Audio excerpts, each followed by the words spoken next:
Hello everyone, my name is Rafaela Adrian Rubatican, 12 years old. Hi, my name is Jared Saban.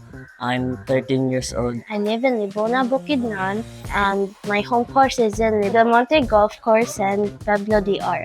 And I'm from South Cotabato. And my home course is Botanica Golf and Country Club. The highlights of my game was hole number 6. I chipped my birdie in because it hit the pin and then went in. And hole number 7, I hit it perfectly. And then in the second shot, I put it on the green and then I went 2 putts. Yung pinakamagandang laro ko ngayon ay yung putting ko dahil mga 2 pin, 1 pin, pasok lahat. Yung 4 ko na birdie last 4 holes, ginawa ko doon ay fairway at green lang. So pumasok yung time na yun. Confident na ako doon dahil birdie na ako. Tapos nagsunod-sunod.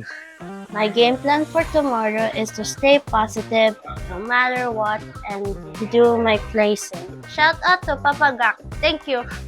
Bukas po gawin ko lahat ng best ko para manalo. Tsaka mag-focus lang, fairway at tsaka green lang. May pressure konti dahil malalakas kalaban ko.